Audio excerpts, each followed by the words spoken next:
My name is Kyle Bullock. I am a fourth-generation jewelry store owner and a jewelry store consultant at trainretail.com.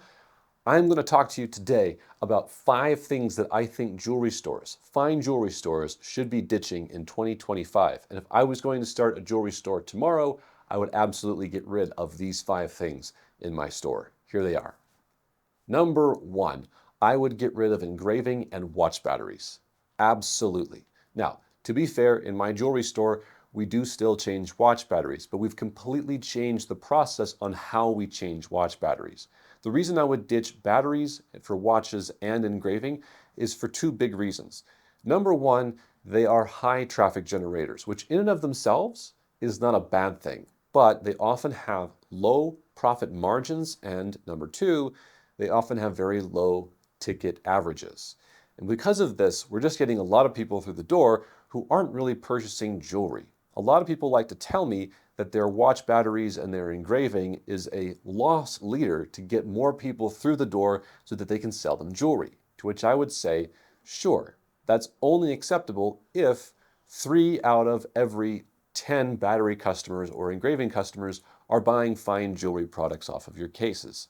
If that is not the number you are getting in converting your engraving or battery people into jewelry sales, then it is not a viable use of your time or your money. I would get rid of it completely.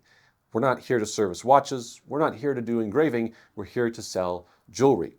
Especially in engraving, when you engrave something, you have a high risk of getting something wrong, and then you're on the hook for having to replace that piece because you have low margins and there wasn't a very high ticket value associated with it in the first place.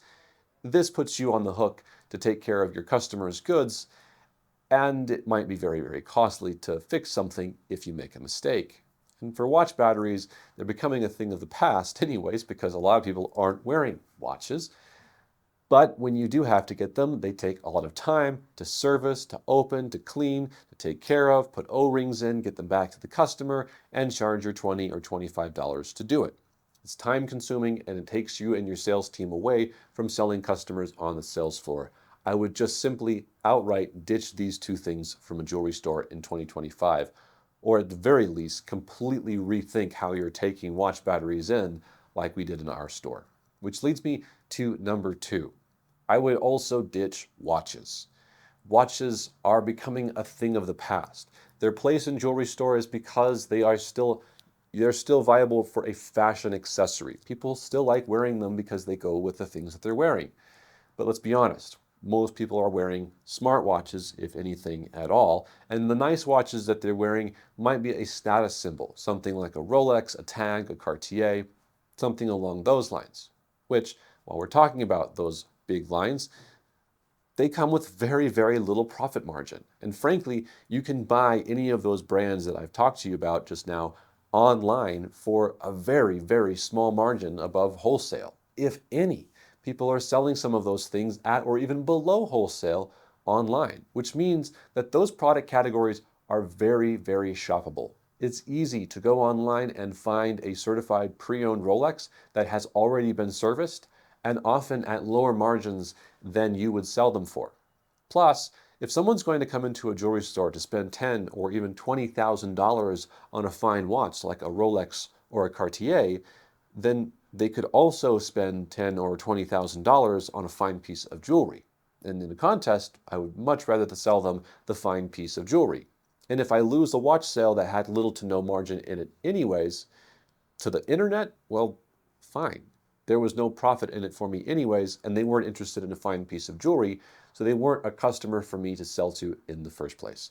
Frankly, I would probably be ditching almost all watch lines out of a new store in 2025, and anyone that has existing watch lines might be interested in phasing them out into a very, very small, if any, segment of their showcases. Now, I mentioned brands, especially in watches, which leads me to my 3rd thing that I would ditch in 2025. I would ditch any brand that isn't bringing well over 50% gross profit margin in my store. I got to get real with you. There's a lot of people out there who want to have big name brands like Tacori in their store and sell them to their customers. Usually they have to do this at the expense of some profit because a lot of the main brands are also very shoppable. You can go online and find out which dealers in the country are selling to Corey or Hearts on Fire, etc., etc. You also have to put in a large amount of advertising dollars to get their name out into the public. With all that being said, it produces a situation where you're going to be selling fine pieces of jewelry branded by someone else with someone else's name on it through your store at a lower margin. All of that would be fine if the margins were there, but any line that's branded that has lower margins or lower than average margins, I just simply wouldn't waste my time doing it. I would package it all up and send it back and not have it in my store.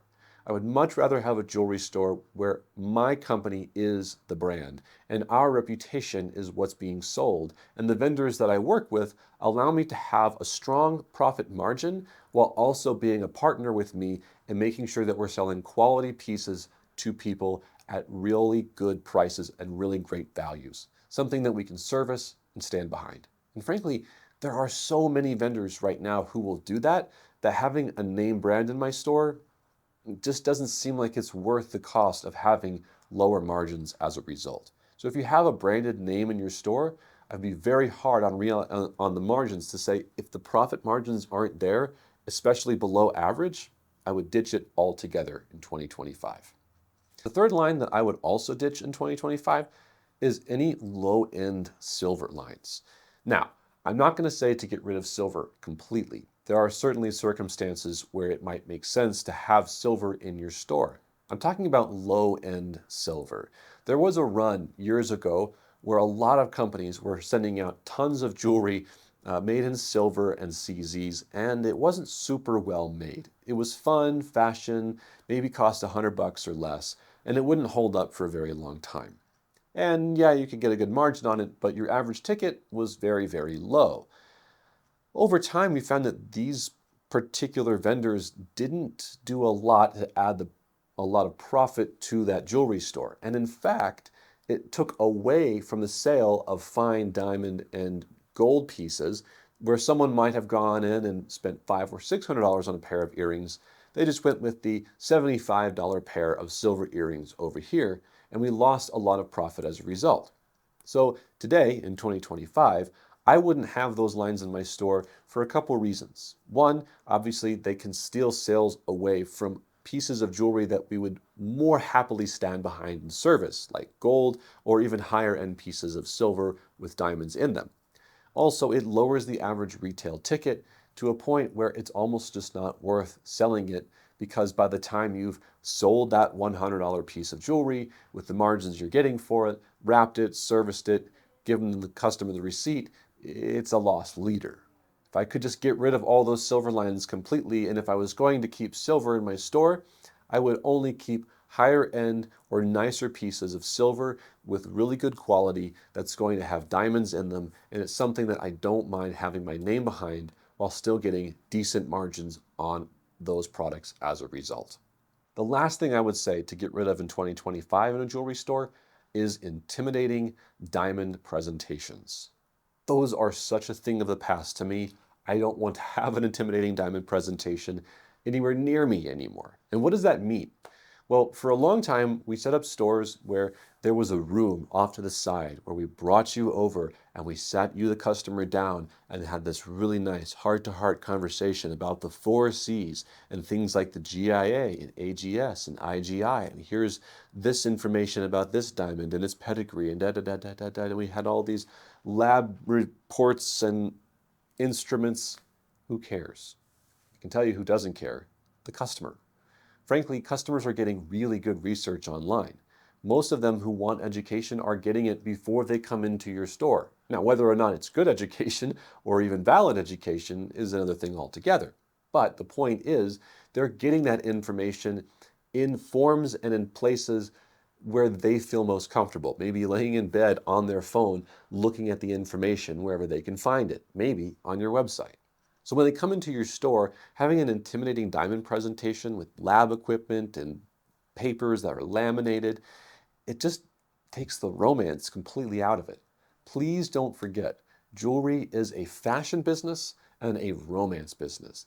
It is about love for one another, love and showing our own identity and our excitement about ourselves. It says the jewelry says something about me. It says something about how I love you. It's emotional. It's relational.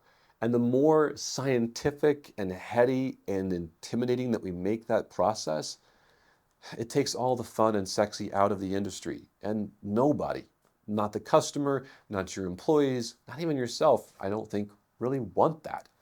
Honestly, those spaces that we made for those intimidating diamond presentations could be totally retrofit for something way more fun and spunky. Throw in an espresso coffee maker in there. Maybe have a little mini fridge with something to hand the client while they're drinking and looking at jewelry and having a good time. Have mirrors for them to see themselves as they try pieces on and laugh, and have a selfie station behind them to take pictures while they're doing it. This is how I would want to have an experience in a jewelry store, and I think it's how a lot of our customers are coming in wanting to have memorable experiences with us in our store about something that's emotional and exciting. This does not mean that you shouldn't have good information or presentations. You should have knowledge that you share with the customers. But the more that you can share this as personable, relatable as you possibly can and less intimidating, the better. Give them good information, but only after you've taken the time to develop a good relationship with them. As John Maxwell would say, nobody cares how much you know until they know how much you care. And this should be at the center of every diamond presentation that we do in our stores, period. So there you go. Those are my 5 things that I would get rid of in a jewelry store in 2025. Now, we here at Train Retail can help you build a store of your dream and of your passion and help you be wildly profitable doing so.